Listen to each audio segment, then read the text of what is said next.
Mais il nous a promis qu'il sera là demain par la grâce du Seigneur. Et même s'il ne vient pas, le Saint-Esprit est là. Et l'occasion pour moi d'encourager l'église. Nous ne venons pas ici pour des hommes. L'une des choses qui m'amène dans la maison de Dieu, peu importe l'orateur, peu importe celui qui va intervenir, je quitte chez moi, je dis Seigneur, je viens dans ta présence, je viens répondre à ton invitation et je m'attends à toi. Ça c'est une très bonne chose. Et surtout l'année prochaine, vous allez remarquer avec moi, par la grâce du Seigneur, nous allons beaucoup plus travailler avec les enfants de la maison. Bwana sifiwe sana. Et je crois que Dieu va nous faire de bien. Que l'homme de Dieu vienne, qu'il ne vienne pas, le boss et le patron de l'église, le Saint-Esprit, il est là. Est-ce que quelqu'un peut acclamer la présence du Saint-Esprit au milieu de nous? Et depuis hier, j'ai commencé à vous parler de ce sous-thème, le bénéfice, bénédiction liée à l'attachement ou la dépendance totale du Dieu vivant. Nous devons apprendre à dépendre de Dieu. Et j'ai essayé d'abord par définir la dépendance ou le verbe dépendre. Je vous ai dit, le dictionnaire définit le verbe dépendre comme se trouver dans un état où sa propre existence ou son propre bien-être est impossible sans la présence de quelque chose ou la présence de quelqu'un. Tu te retrouves dans un état où tu n'arrives plus à te réjouir. On dirait que tu n'es plus toi. Sans la présence de quelque chose ou la présence de quelqu'un. Je vais exagérer. On dirait que tu n'existes plus parce que la chose ou la personne n'est pas là. Bwana tusaidie sana. Et je vous ai dit, autrement dit, il y a un effort lié émotionnel entre la présence de quelqu'un, de quelque chose et de notre identité. L'identité, c'est ce qui nous montre qui tu es réellement.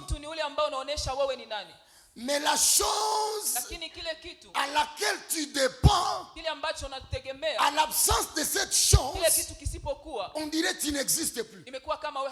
On dirait que tu n'es plus. L'absence de cette personne fait à ce qu'on dirait que tu n'es plus toi. Bwana tusaidie sana. Et vous pouvez observer avec moi, ça se passe souvent dans des couples. Les gens qui ont eu le temps de demeurer ensemble, qui ont eu à faire des années ensemble, si quelqu'un meurt, l'un d'eux meurt, la personne qui reste, on dirait qu'il y a quelque chose. C'est comme s'il y a quelque chose qui n'a pas cette chose-là. Le sourire n'est plus le même. Et c'est quelque chose dans le monde peuvent prendre différentes formes ou diverses formes. Il y a ceux qui dépendent de l'alcool. Il y a ceux qui dépendent du drogue. Il y a ceux qui dépendent des opinions des autres. La personne ne vit plus. Il dépend de ce qu'on dit sur lui.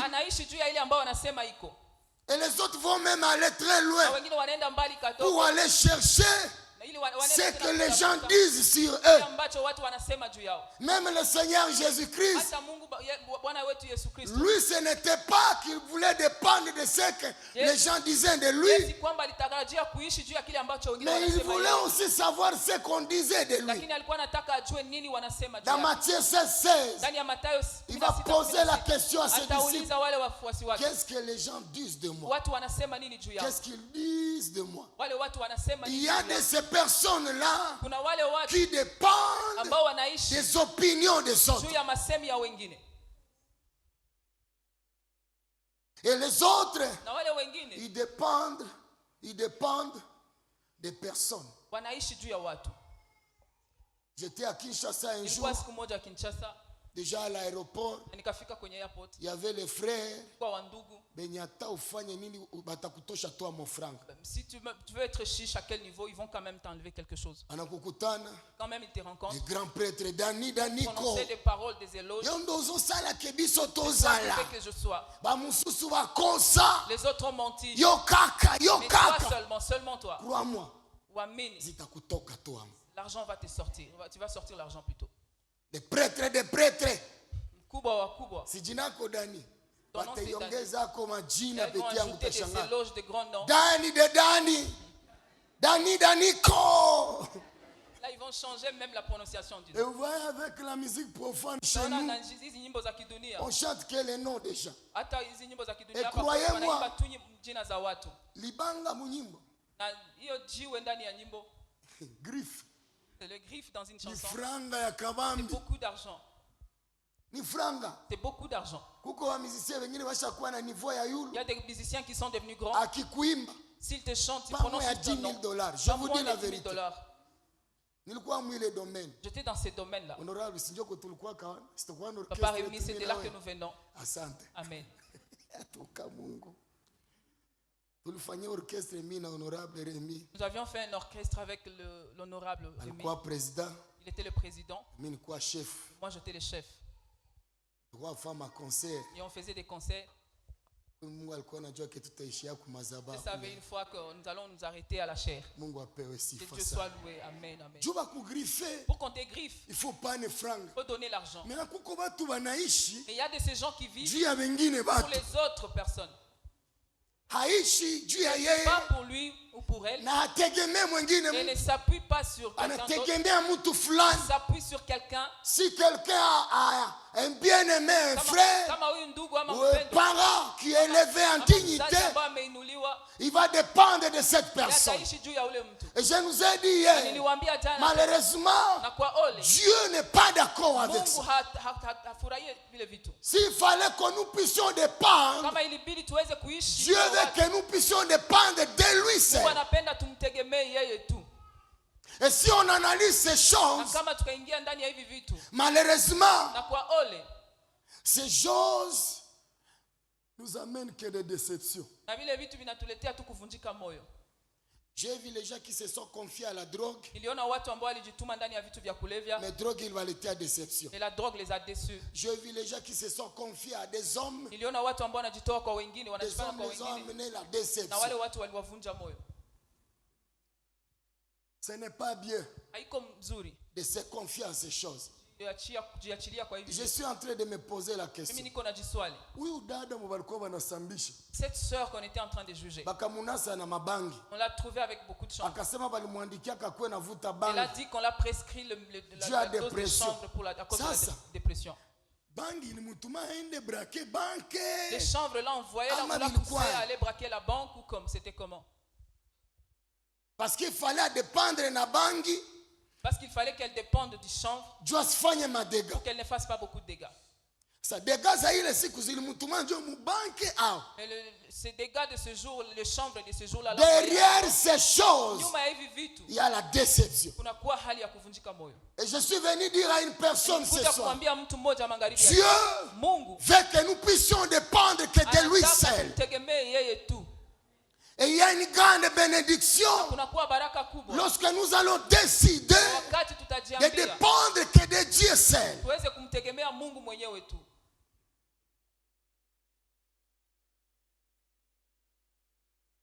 Et ces choses ne parviennent jamais à satisfaire nos désirs.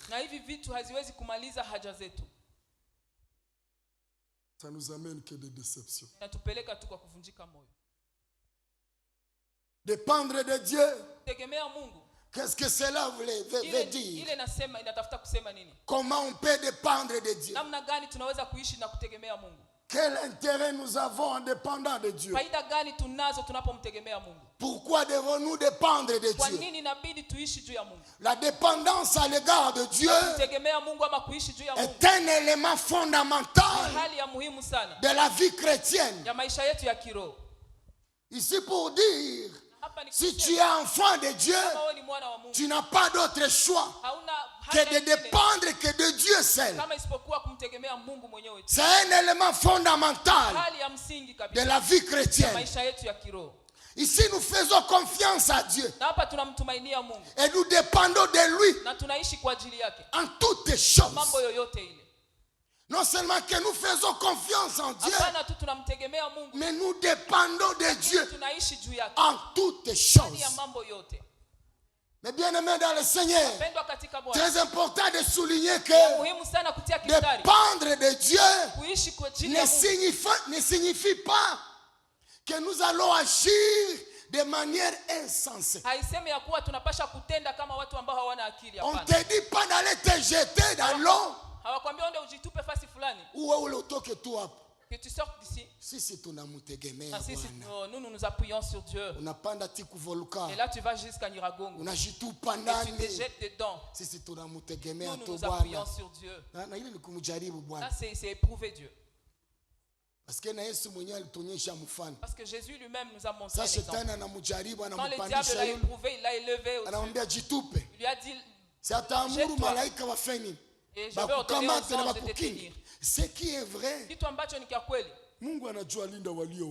sait garder ou veiller sur ceux qui sont à lui. Ce jour-là, Jésus ne s'était pas jeté. Dépendre de Dieu vivre pour Dieu ne veut pas dire que non, tu vas t'abandonner. Je vais vous enseigner qu'est-ce que cela veut dire. La première des choses, la dépendance totale à Dieu repose sur la connaissance de notre incapacité à réussir par nos propres forces. Je reprends. La dépendance totale à Dieu repose sur la connaissance de notre incapacité à réussir par nos propres forces. Mais bien aimé, retenez ceci. Reconnaître son incapacité est le premier pas vers la dépendance totale à Dieu. Ici pour dire, aussi longtemps tu ne reconnais pas ton incapacité, tu auras du mal à dépendre de Dieu. Le premier pas vers cette marche, cette vie de dépendance totale de Dieu, c'est reconnaître que tu ne peux rien sans la puissance de Dieu. La parole de Dieu nous demande de nous confier. La Bible nous demande de confier nos soucis à Dieu. Pourquoi? Il est le seul qui prend bien soin de nous. En nous appuyant sur Dieu, nous dépendons de sa force et de sa puissance. Rappelez-vous ce qu'il avait dit à Zorobabel. Ce n'est ni par la puissance de l'homme, ce n'est ni par tes forces, mais par la puissance du Saint-Esprit. Plusieurs versets bibliques nous encouragent à nous confier, à confier nos soucis à Dieu. Si nous pouvons lire ensemble 1 Pierre 5, chapitre 5, le verset 7. Asante sana. Israeli ni hatari, courage ma fille. 1 Pierre 5, le verset 7. Nous allons lire la parole du Seigneur au nom de Jésus. La Bible dit, déchargez-vous sur lui et déchargez-vous sur lui de tous vos soucis. Pourquoi? Est-ce qu'on peut lire ça ensemble? Pourquoi? À haute voix, pourquoi? Encore une fois, pourquoi? Car lui-même prend soin de vos paroles du Seigneur. Pourquoi dépendre de Dieu? Jusqu'à arriver au point de nous décharger sur Dieu. Dieu est le seul qui sait bien prendre soin de nous. Que le Seigneur bénisse la chorale aujourd'hui. Je suis béni. Ils ont très bien précédé. Dieu est le seul qui sait bien prendre soin de nous. J'ai ma mère qui est là. Je vais vous donner des exemples. Je sais qu'elle m'aime bien. Mais aujourd'hui, j'ai du mal à venir dire à ma mère que kuko vipomba vilinigonga huko nje. Pourquoi? N'a plus de force. Bien qu'elle m'aime, mais je ne vais pas m'appuyer sur elle. Je sais qu'il y a quelqu'un qui m'entend. Je vais m'appuyer sur Dieu. On a eu match. Voyez le match. Regarde ce qui se passe avec Goliath et David.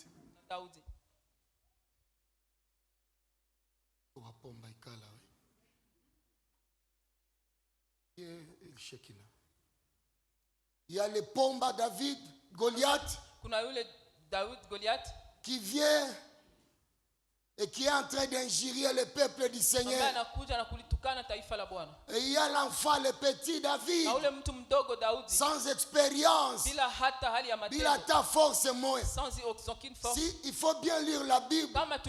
L'une des choses qui fait la fierté de cet homme Goliath, l'une des choses qui donne l'audace à Goliath, la Bible peut citer son expérience. Il était un homme de guerre bien expérimenté. Et il pouvait jeter les défis sur Israël. Et il dit à Israël, cherchez quelqu'un qui viendra me combattre. Cette personne me vint pour nous dominer. Mais si moi je le vins, nous allons vous dominer aussi. Et ce jour-là, le jeune David va s'avancer.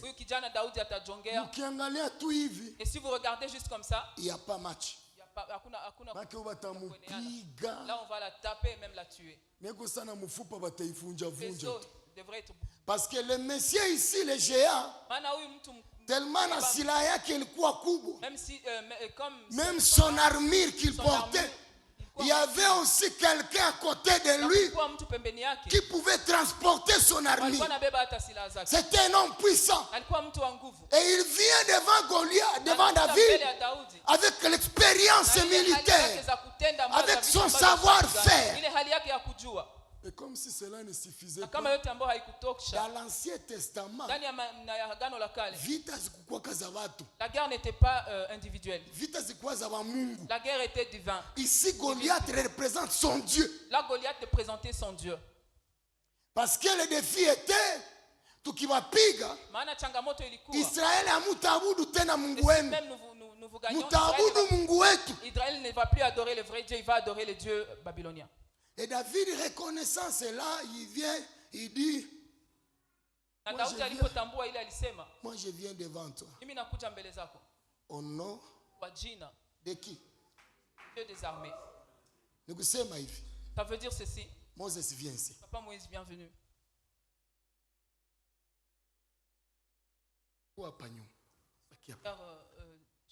David avance vers Goliath.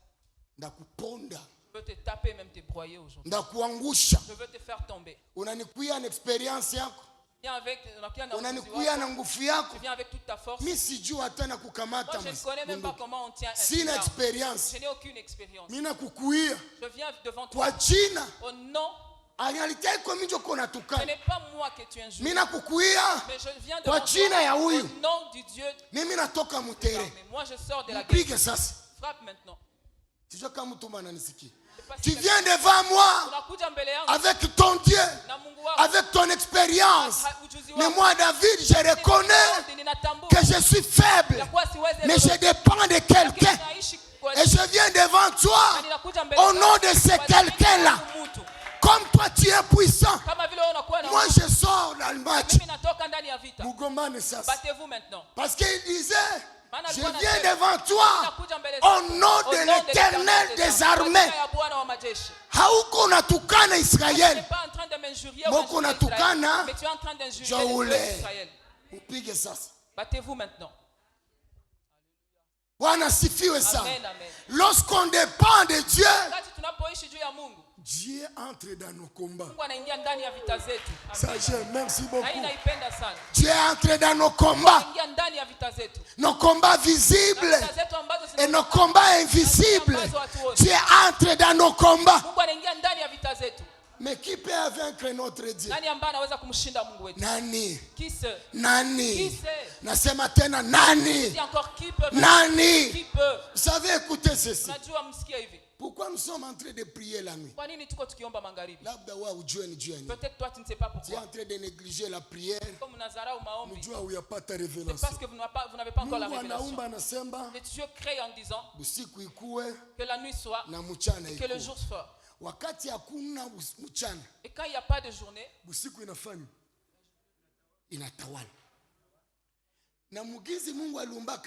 comme Dieu a créé, c'est comme ça. Quand le soleil est là, la nuit domine. Spirituellement, lorsqu'on parle du ténèbre ou l'obscurité, on parle du monde des ténèbres. Un homme spirituel nous avait posé la question à Nairobi en disant ceci: j'ai remarqué que dans votre pays, kila magharibi munashushaka drapeau. Il y a des drapeaux qui sont en berne. Or, drapeau ni emblème national, on a présenté pouvoir et inchi. Le drapeau, il représente le pouvoir d'une nation. Ça drapeau il nous shukaka. Quand votre drapeau est en berne, drapeau ganijwe na panda usiku. Ce drapeau est élevé la nuit. Amen. Parce que ni usiku. Parce que c'est la nuit. Hakuna kitu. Il n'y a rien. Busiku ni giza. La nuit c'est les ténèbres. Pourquoi nous prions la nuit? Kwa nini tunaomba usiku? Busiku ni giza. La nuit s'il fait sombre. Nous combattons la nuit. Gombana ndani ya giza. Et la Bible me dit, peu importe urefu ya usiku, utakuja tu. Le jour va passer. Senye tunalala, quand nous dormons, mapepo zina profite. Il y a les démons qui sont en train de nager. Nazo zinashimama. Là ils s'élèvent aussi. Zinaanza opérer. Ça commence à opérer. Si tu yere tuko nomba. De minuit à 1h du matin. 0 heure. My God. Faut mujue wakati mukironi nini. Il faut connaître les temps. J'ai des témoignages ici. Il y a l'une de mes filles. Elle se lève et commence à prier. Mais ce jour-là, elle pouvait sentir les géants chez elle. Ils sont en train de quitter. Amen. Laisse-moi ouvrir cette parenthèse avant de revenir. La guerre que tu n'as pas vaincue dans le spirituel, ça va te broyer dans le physique. La guerre que tu as vaincue spirituellement, c'est une action de grâce la journée. Amen. Ce que nous sommes en train de voir, c'est l'invisible qui crée le visible.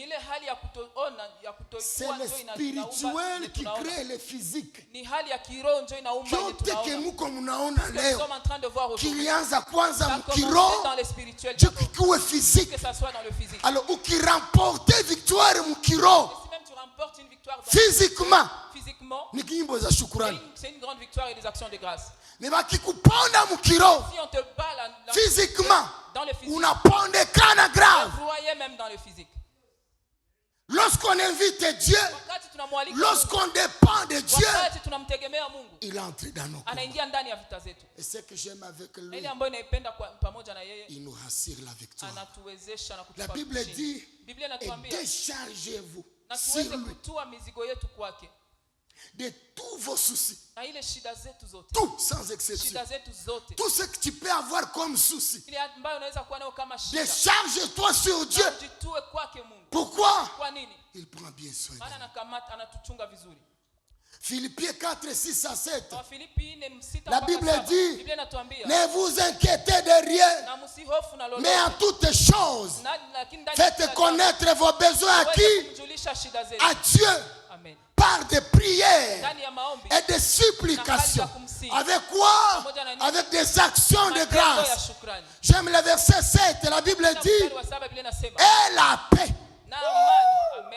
Et la paix de Dieu qui surpasse toute intelligence gardera vos cœurs et vos pensées en Jésus-Christ. L'une des choses que j'aime beaucoup ici, la paix du cœur.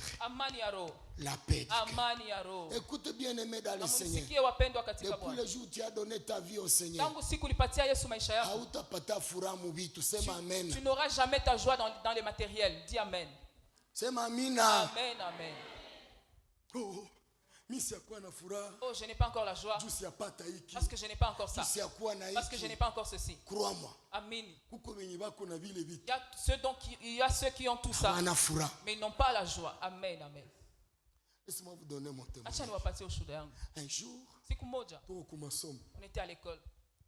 On a dit ceci. On peut tester tout le monde à l'école pour voir s'il n'y a pas ceux qui ont du VIH. Moi et mon équipe, nous étions rappelés de notre ancienne vie. Nous les musiciens profanes, on avait beaucoup de désordres. On a testé. Attendant les résultats, on a maigri, perdu du poids. Et je me rappelle un bien-aimé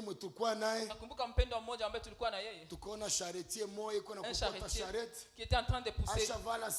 Il était en singlet, en train de suer avec une grande poitrine. Et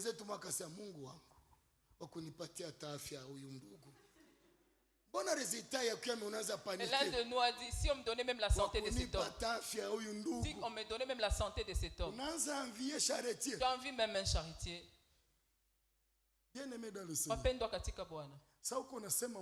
Quand tu parles de Dieu, si je trouve ceci, ça que j'aurai la joie. Il y a quelqu'un à tes côtés qui est en train de dire, donne-moi la vie de cette personne. Pour dire quoi? Ce frère, il est en train de prier. Seigneur, change ma vie. Si je trouve seulement cette chose-là, la joie, viens te servir. Et lui là derrière, il est en train de dire, Seigneur, donne la vie de celui-là. C'est le problème avec toi, c'est de te focaliser sur les choses que tu n'as pas encore eues. Et cela nous amène à ignorer et à oublier ce que Dieu a déjà fait. Je vais choquer quelqu'un. Tout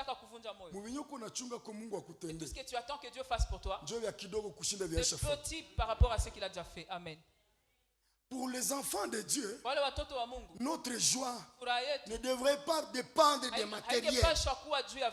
Avec où sont les matériels, nous sommes dans la joie. Mais d'où vient la joie en question? La Bible dit la joie de l'esprit. La joie de l'esprit. Voilà ce qui est notre force. Lorsque nous nous déchargeons sur Dieu, nous sommes dans la joie. Pourquoi? Il n'a jamais menti. Il n'a jamais échoué. Amen. Pour la troisième fois, il n'est pas un homme. Amen. Il n'est pas un fils de l'homme. Et moi j'ajoute la deuxième fois. Il ne sera jamais un homme. Amen.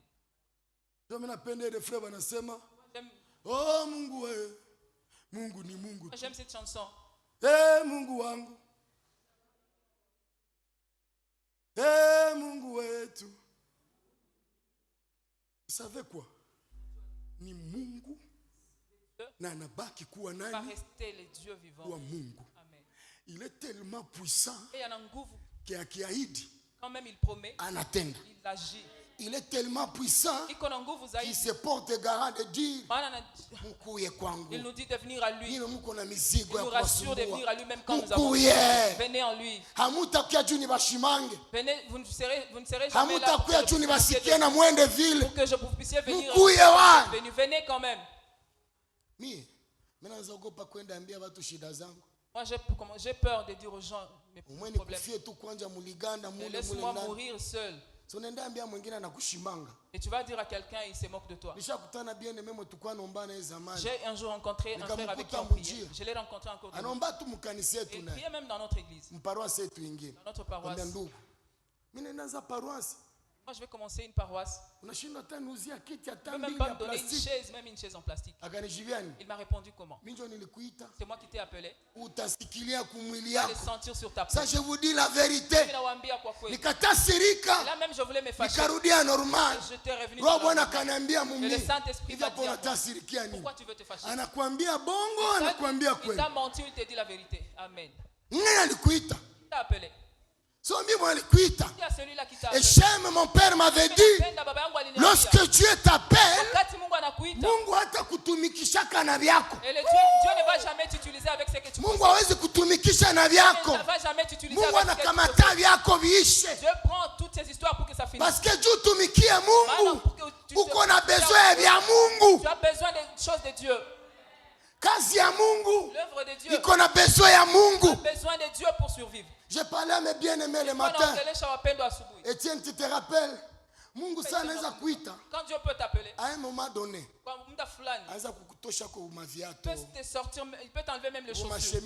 Les belles chemises. Une chemise qui avait le col normal. Va jeter la chemise étant devenue un col Mao. Nous sommes passés par là. Tu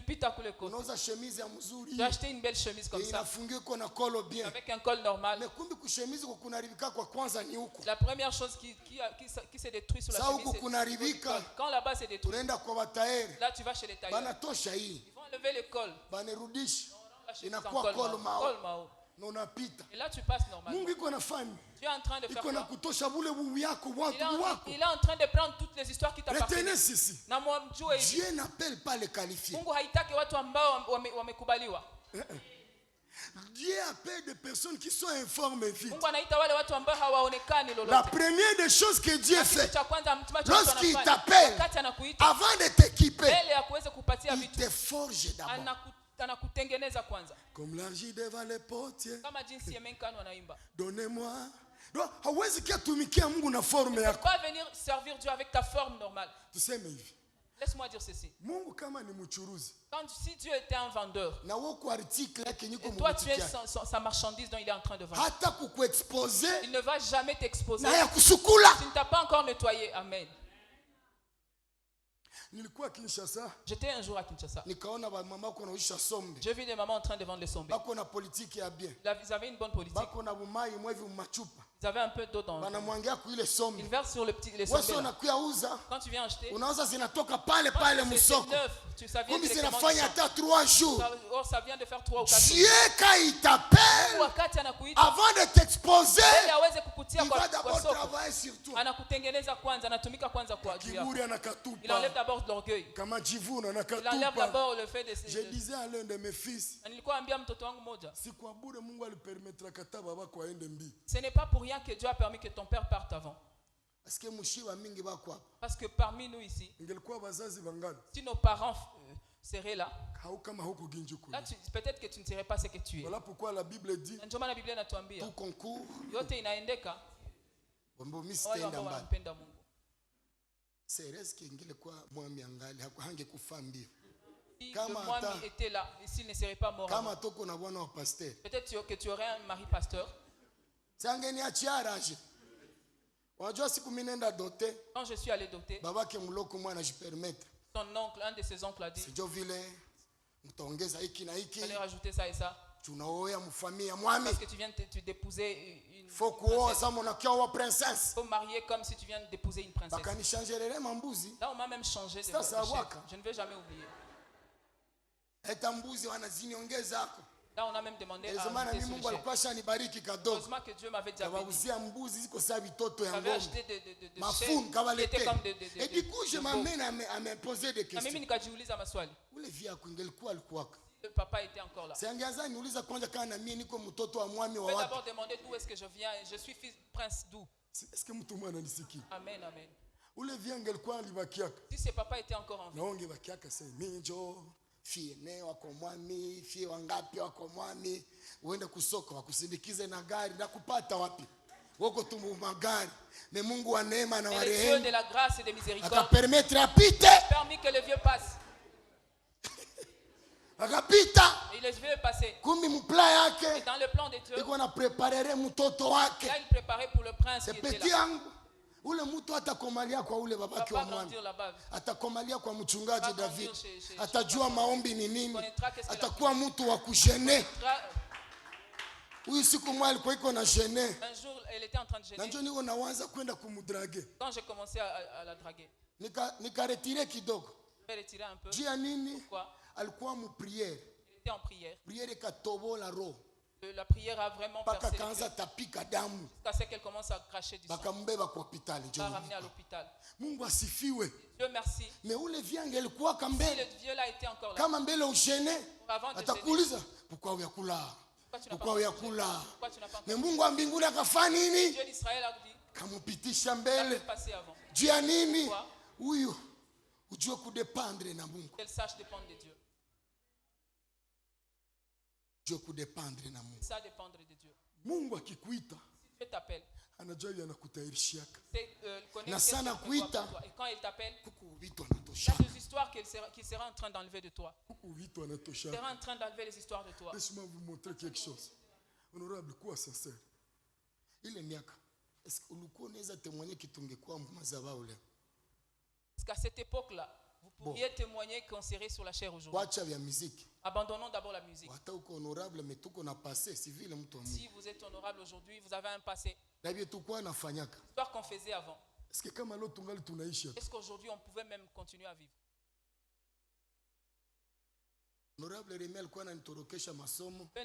Papa Rémi, il me faisait fuir le cours. Lui, il était à l'époque comme Maendeleo. Il était à Maendeleo. Samwana nitorokesha juba taimba mukilte kukanisa. Parce qu'on va chanter dans les cultes. Hapana kuimba ya kutukuza Mungu. On va chanter pour célébrer Dieu. Kuimba ya vedete. Chanter parce qu'on est vedette. Chora masauti. Là on chante avec de belles voix. Kwa force unastahili kuabudiwa. Non, ne chantez pas comme ça. Unastahili. Unawaimbia mademu. Là on chantait pour les filles. Papa, tulikuwa ba star à l'époque. Là, ils étaient des stars. Toutes les filles. Donc Dieu était en train de nous préparer. Tout concourt bien. Qu'est-ce que signifie dépendre de Dieu? Le chemin vers la dépendance totale de Dieu. Tu dois reconnaître ton incapacité. Il n'y a rien que tu peux faire par toi-même. Tu es sans force. Tu ne peux rien. Tu n'es rien. Et tu n'as rien. Mais la Bible dit, nous pouvons tout par celui qui nous fortifie. Ils viendront te poser la question, mais qu'est-ce qui s'est passé? C'est toi qui viens de sauter sur cette oui. Tu viens de la laisser comme ça. Moi, oui. Et comment tu as fait? Et moi-même, je ne sais pas. Il y a juste la grâce de Dieu. Amen, amen. Combien ont fumé parmi vous? Moi, j'avais fumé. Et ceux qui fument les chichas, c'est aussi la personne qui a fumé la chicha, il peut mettre la main en l'air. Combien ont fumé la chicha et combien ont fumé? Mettez bien écoutez le ceci. Laissez vos bras. Apocalypse dit. Ils l'ont vaincu à cause du sang de l'agneau et de la parole de leur témoignage. Ils n'ont pas aimé la vie jusqu'à craindre la mort. les ivrognes d'attente. Asante sana. Nani ba mashisha batoto yangu au mashisha. Et ceux qui me filment les chichas, mettez aussi les bras. Il y a une de mes filles qui met les bras. Tia bien. Bale bavuta ya zamani mche. Sikia hivi. Sikilia kuvuta kwa mwingine. Sikia kuvuta vya kuvuta kwa mwingine. Écoutez ces histoires là des autres. Kuacha shimboke. Abandonner la cigarette. Kuacha fege. Arrêter la cigarette. Haiko facile. Ce n'est pas facile. Mais il y a des gens qui nous trouvent aujourd'hui. Lakini kuna watu ambao wanajua. Sana vuta pembeni yako. Moshi na kudéranger. La fumée juste te fait mal. Aetu. Amen, amen. Mon père le bishop David. Il donne son témoignage. Anatoka kukanisa. Il venait de l'église. Anadeside atavutaka tena. Il s'est dit je ne veux plus jamais fumer. Mbele ingie mu taxi. Lakini mbele ingie ndani ya taxi. Anakokota ya mwisho. Là il tire plat. Kisha anaingia mu taxi. Et là il entre dans le taxi. Anaambia hivi Mungu. Et il dit à Dieu kama kweli uko wa nguvu. Si vrai tu es fort. Sitafanya effort hata moja. Je ne vais fournir aucun effort. Mais uniachishe tumbako. Vous voyez des défis comme ça. Mungu wetu anawezaka. Notre Dieu peut. Anakokota ya mwisho. Là il a fumé pour la anatupa. Il a jeté. Kisha anaingia. Je me dis que na moshi alipumulia mugari. Il entre dans le taxi. Kisha anaingia mu taxi. Et là il va dans le taxi. Taximen anaenda. Le taximen commence à. Après un temps. Taximen kumbineni wa kuvuta. Et le taximen était en train de fumer. Akatosha shimboki. Il a sorti une cigarette. Akawakisha. Il a aussi allumé. Moshi ka déranger mchungaji. Et la fumée. Yonde nini ozofume na mtu kaboya. Haone kama watu moshi inatudéranger. Haya nitoshe. Dans la voiture. Enlève. Akamtosha mugari.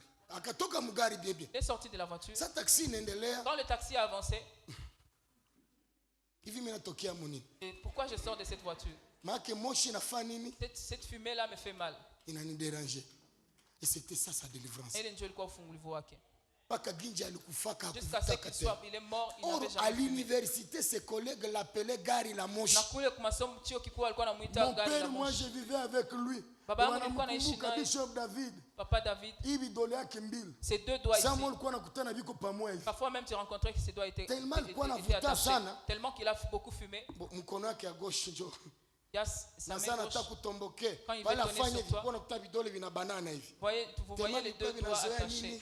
Tellement il était. Et quand on te pose la question, uliacha comment tu as abandonné? Si tu ne sais même pas. Aliniwezesha. Pas juste donner la force. Mtu mwasema aliniwezesha. Que quelqu'un dise il m'a capacité. Bosema hivi. Dis comme ça. Ataniwezesha. Il va me donner la force. Unaangalia kale kakitu kaisha kushinda kuacha. Si tu vois cette chose là était. Sema tena ataniwezesha. Il va me donner la force. Lorsque nous dépendons de Dieu, tunapoishi juu ya Mungu, nous devons reconnaître notre capacité. Inabidi tutambue hali yetu ya kutoweza. La deuxième des choses, tu dois te rendre compte de tes limites. Kwa wapi unaweza ishia? Pour bien dépendre de Dieu, tu dois te rendre compte de tes limites. En d'autres termes, tu dois être d'accord avec moi que tu es limité. Tu es limité. Je dis encore, tu es limité. Nous sommes vraiment limités. Ce n'est pas que je veux vous faire peur. Selon la Bible, kuvuka 75 ans, aller au-delà de 75 ans, c'est un grand miracle de Dieu. Parce que nous sommes si tu veux aller jusqu'à 100 ans, 120 ans, tu ne seras plus en train de vivre. Pourquoi? Nous sommes non seulement nous sommes limités na maage, mais aussi na nguvu. Même avec la force. Nous sommes limités. Nous sommes limités par notre force. Maman Emerance, on est nyangula 500 kilos. Peut soulever 500 kilos. Pourquoi? Kwa nini? Mais napende les réponses yako. Mimi napenda cette réponse, je veux bien l'écouter. C'est ma bien maman.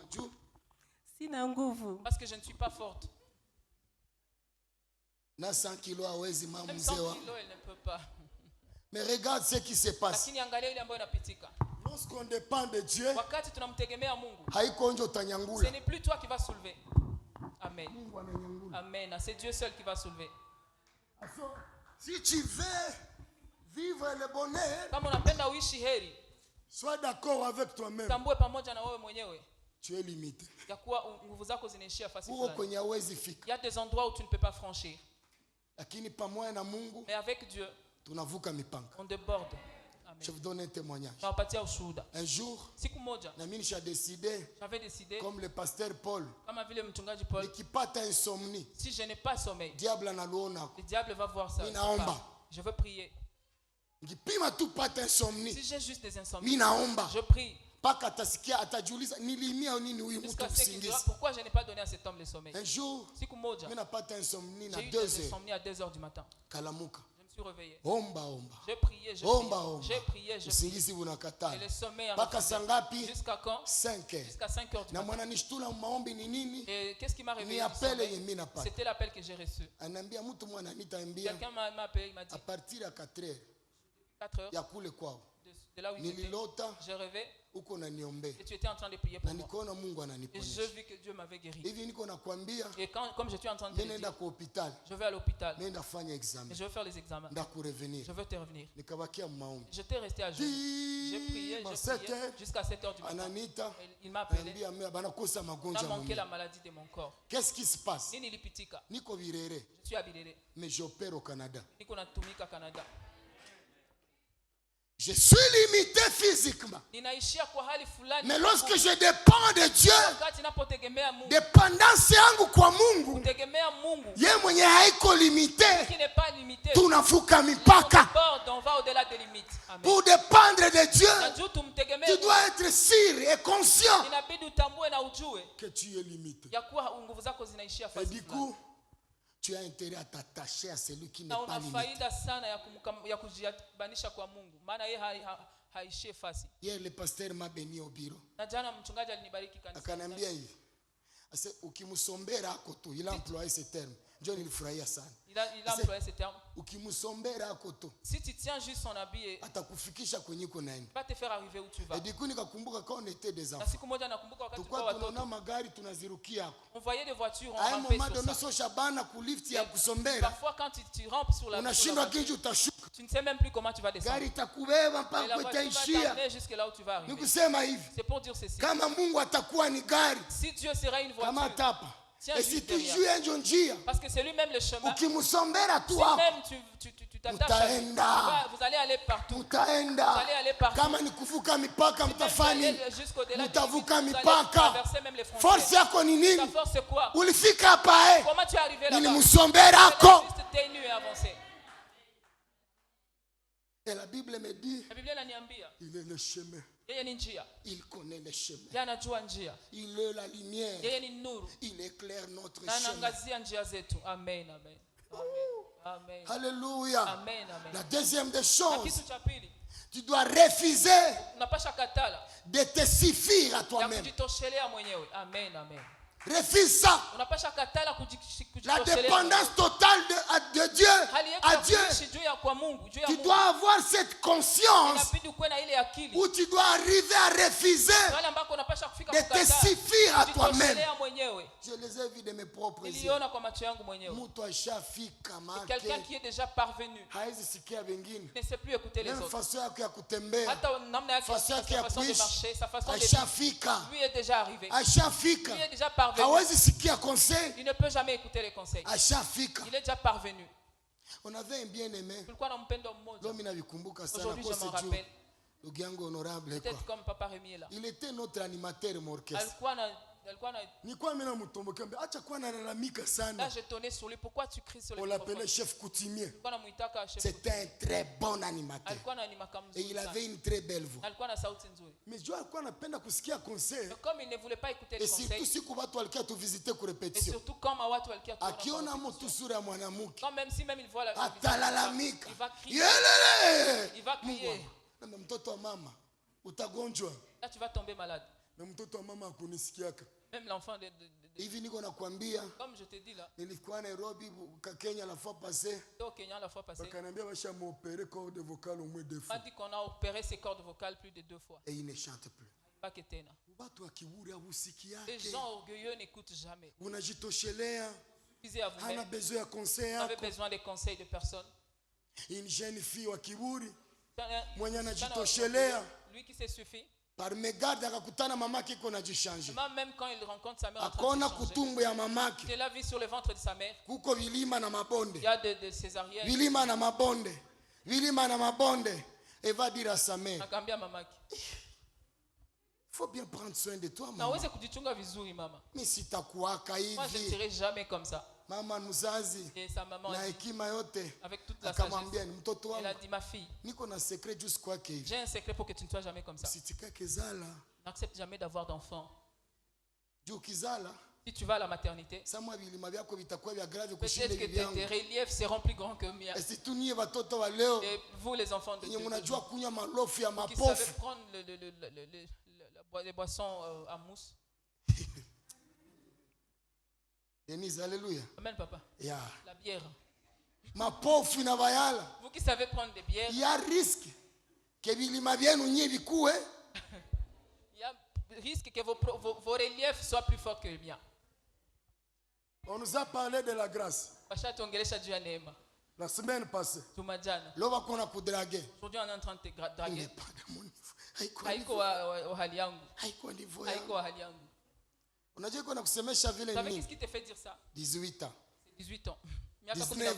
Miaka 19. 20 ans. Miaka 20. Haiko hali yangu. 21. Miaka 21. 22. Miaka 22. 23. Miaka 23. Conscience inatarudia. Là la conscience commence à revenir un peu. Twende tu. On va avançant quand même. Tunakuchunga mu 48 ans. Là nous t'attendons à 48 ans. Baba leta tu akuleta. Leta tu amène seulement. Leta. Qu'ils viennent seulement.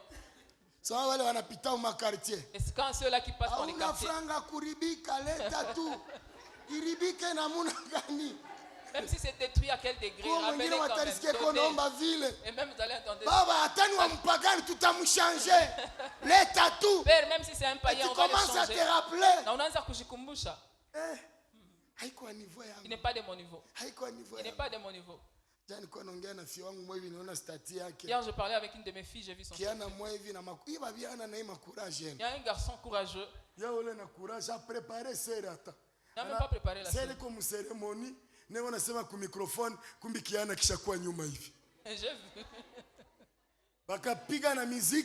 On a même fait la après musique. Même après la musique. La sœur s'est retournée. Il a vu le garçon. Le garçon a pris des gifles. Et moi j'ai dit à cette soeur comme ça. Ce garçon était un aventurier. Il fallait bien frapper sur elle. Il n'y avait pas moyen de la taper. Parce qu'on s'était convenu comme ça. Oh, surprise, surprise. Oh, la surprise, la surprise. Peut-être que c'est toi là, cette soeur là. Elle est en train de te supplier. Et toi tu te bats juste, tu fais des gifles. Il te suffit tellement à toi-même. On a dit toshelea mon niveau yote. Et cette fille là, moi j'ai déjà fui. Mais moi je ne l'avais pas frappé. Je l'ai vu de loin et j'ai couru. Au lieu de rendez-vous, je n'y étais pas arrivé. J'ai remarqué que parmi ces 5 doigts, c'est ça le plus fort. C'est la pousse qui est la plus forte. Et d'elle-même, ça ne peut pas vaincre. Mais si vous l'appuyez même sur les petits doigts, toi qui te dis tu es déjà élevé, tu es au-dessus de tout. Tu as aussi besoin de cette dernière-là. Il va t'aider dans les petites choses. Amen, amen. Je suis déjà élevé, il n'est pas de mon niveau. Il n'est pas de mon niveau. Non. Mtu wa Mungu nilikufurahia la fois passée. Il m'a amené au bureau ya mkubwa mwa Mwigoma. Il m'a amené dans un grand homme de cette ville. Quand je suis arrivé dans son bureau, tulikuwa na mwenzangu mchungaji akaambia ule mkubwa, baba wangu ya imani hapa. Père dans la foi. Jo baba wangu hapa. Ce sont mes pères dans la foi. Ule mkubwa mwingine, d'autres chefs. Haiko chef de quartier. Pas un chef de quartier. Na haiko chef de chorale. Pas chef de cellule. Chambia papa Munongo. Pas pour l'arrivée de papa. Un grand homme qui doit décider aussi. C'est lui-même qui a décidé qu'il faut faire salongo tout le jour. Si même aujourd'hui il veut, il peut l'enlever. Quand l'homme de Dieu m'a présenté auprès de lui, Ces grands hommes lui donnent aussi les rapports. Puis il lui présente en disant, ce sont mes pères dans la foi. En cas de besoin. Ils ont besoin de toi. Il faut prendre ces appels comme si c'est moi qui t'appelle. Même le chef a dit, oui chef. Amen. Apprenons à s'humilier. Apprenons à s'humilier. Nous ne pouvons pas nous suffire de nous-mêmes.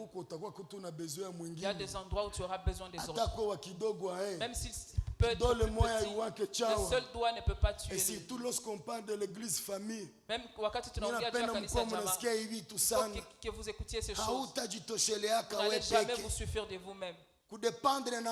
Dépendre de Dieu, c'est avoir juste la conscience en disant, de moi-même, je n'ai pas rien. Amen. À cause de ça, j'ai pris une décision.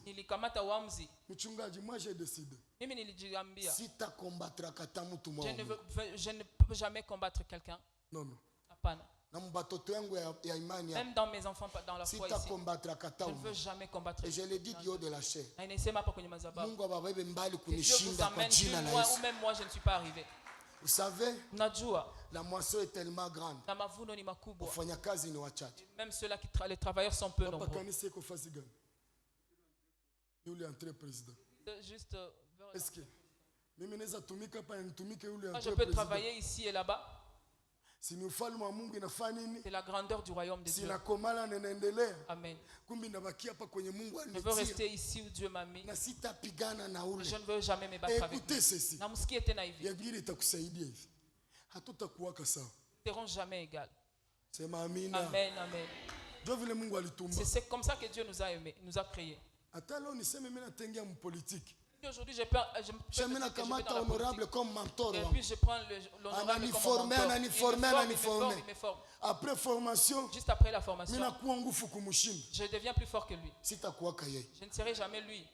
Je peux faire plus que lui. Je peux faire moins que lui. Mais être comme lui, je ne serai jamais lui. Comme tu es là, il y a quelqu'un qui te cherchera, il a besoin de toi. Mon fils là-bas, docteur Prince, le prophète, il prêche bien, n'est-ce pas? N'est-ce pas qu'il prêche bien? Amen. Je ne serai jamais lui. Amen. On peut dire que nous sommes en train d'apprendre au pied de notre papa. Lui ne sera jamais moi. Moi, je suis moi. Du coup, savoir cela, est-ce que vous savez qu'il m'arrive des fois, il y a des fois où j'ai des malades pour qui je dois prier. Je l'appelle, lui, il va prier. Même quand je suis là. Peut-être je n'ai pas cette grâce-là. Mais il y a la réussite, c'est détecter en toi ce que tu n'as pas et que l'autre peut l'avoir. Amen. Je n'ai pas cette grâce, mais lui a. Je ne suis pas mais je suis moi. Et le Seigneur notre Dieu, il aime l'unité dans la diversité. Il ne fera jamais la même chose. C'est pourquoi le sœur ce n'est pas parce que c'est ta vie. Vous n'avez pas le même corps. Laissez-les tout court. Wewe na urefu yako zitakuangusha. Est-ce que mnajua que watu warefu hawakuwa na équilibre? Vous savez que les gens élancés n'ont pas d'équilibre. Utakufa. Itakuwa. Ça va te tuer. Haiko juu ilimpendeza hii modèle. Je suis obligé na ife nini? Ikupendeze, hauko yeye. Pas elle. Ambia mwenzako siko wewe. Dis à l'autre, je ne suis pas toi. Mwambie tena siko wewe. Je ne suis pas toi, je suis différent de toi. Que Dieu bénisse sa parole. Nous allons prier.